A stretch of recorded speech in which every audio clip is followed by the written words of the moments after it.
अर्जुन नहीं कोई और था द्रौपदी का पहला प्यार, उसी से करना चाहती थी शादी। जानिए कौन था ये महारथी। अगर महाभारत की कहानी को नज़दीकी से समझा जाए तो आपको लगेगा कि यहाँ सिर्फ ऐसे दो किरदार थे जिनके साथ न सिर्फ अन्याय हुआ बल्कि जो सबसे सशक्त किरदार थे, एक द्रौपदी और दूसरा कर्ण। जी हाँ, जहाँ कर्ण को पूरी जिंदगी उपेक्षा और शिकार होना पड़ा, वहीं 5 पतियों का सौभाग्य मिलने के बाद भी एक भी उसके सम्मान की रक्षा नहीं कर पाया।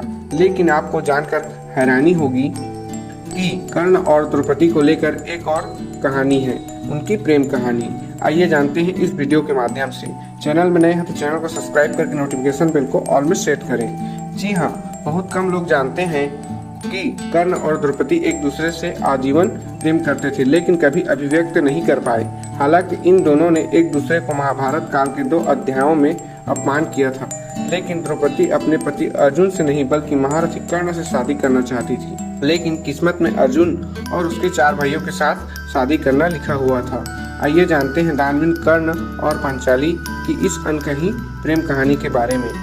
द्रौपदी एक ऐसा वर चाहती थी जो सर्वगुण संपन्न हो, एक कुशल योद्धा होने के साथ नए नक्श में अच्छा हो और हष्टपुष्ट होने के साथ उसमें नैतिक गुण और वो बुद्धिमान हो। लेकिन ये सारी खूबियाँ सिर्फ एक ही योद्धा में मौजूद थी, महारथी कर्ण में। लेकिन महाभारत काल में दोनों की शादी नहीं होनी लिखी थी, इसलिए द्रौपदी ने पांडव से शादी की जिनमें अलग अलग गुण थे। युधिष्ठिर में नैतिक गुण, भीम में शारीरिक तौर पर मजबूत, अर्जुन एक कुशल योद्धा, नकुल के नैन नक्श और सहदेव की बुद्धिमानी। पंचाल देश के राजा द्रुपद की पुत्री होने के कारण द्रुपद से जुड़ी हुई कई विशेष बातें कई राज्यों में फैली थी। उनकी शुद्धता, बुद्धि और विवेक को देखकर कई राजा द्रौपदी पर मोहित थे। लेकिन महारथी कर्ण को द्रौपदी का निडर स्वभाव बहुत पसंद था। द्रौपदी अपनी सखियों के साथ भ्रमण करने के लिए जाया करती थी। द्रौपदी को देखते ही कर्ण को उनसे प्रेम हो गया था। अब द्रौपदी के स्वयंवर के लिए राजा द्रुपद ने द्रौपदी के कक्ष में दासी द्वारा महान योद्धाओं के चित्र भिजवाए थे, तो उनमें कर्ण का भी चित्र था। क्योंकि दुर्योधन का मित्र होने के कारण सभी कर्ण का सम्मान करने के साथ उसे राष्ट्रीय परिवार के वंश की तरह मानते थे। द्रौपदी कर्ण का चित्र देखकर उन्हें पसंद करने लगी। जब स्वयंवर का दिन आया तो द्रौपदी की दृष्टि सभी राजाओं और पांडवों में से कर्ण को ढूंढ रही थी।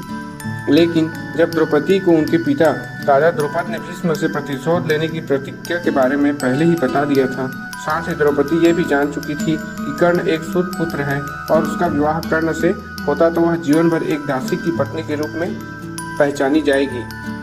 उसने सोचा कि कर्ण से विवाह करने के बाद अपनी पिता की प्रतिज्ञा को पूरा करने में वो सहयोग नहीं कर पाएगी। इस दुविधा में पड़कर द्रौपदी ने अपने दिल के बजाय दिमाग की बात सुनते हुए कर्ण से विवाह करने का इरादा छोड़ दिया। अपने आप से निराश हो चुकी द्रौपदी ने स्वयंवर में एक कठोर निर्णय लेते हुए कहा, सुपुत्र कहकर अपमानित किया। द्रौपदी पुत्री ने भरी सभा में कर्ण को यह एक सुपुत्र के साथ विवाह नहीं कर सकती, इससे कर्ण को बहुत आघात पहुंचा कि द्रौपदी जैसे निडर और क्रांतिकारी सोच रखने वाली स्त्री उनका जाति के आधार पर इस तरह अपमान कैसे कर सकती है। स्वयंवर में द्रौपदी से अपमानित होने के बाद कर्ण के मन में द्रौपदी के लिए करवाहट भर चुकी थी। द्रौपदी से विवाह न होने के बाद कर्ण ने और 2 विवाह किए। जब दुर्योधन ने दुशासन की द्रौपदी के वस्त्र हरण करके अपनी जंघा पर बिठाने का आदेश दिया तो सभी खेल नियम का बहाना बनाकर मौन थे। वहीं कर्ण भी स्वयंवर में अपने अपमान का प्रतिशोध लेने के लिए मौन रहे। लेकिन बाद में भगवान श्री कृष्ण ने द्रौपदी को समझाया कि कर्ण के कटु वचन पांडवों की सोई हुई आत्मा को जगाने के लिए थे।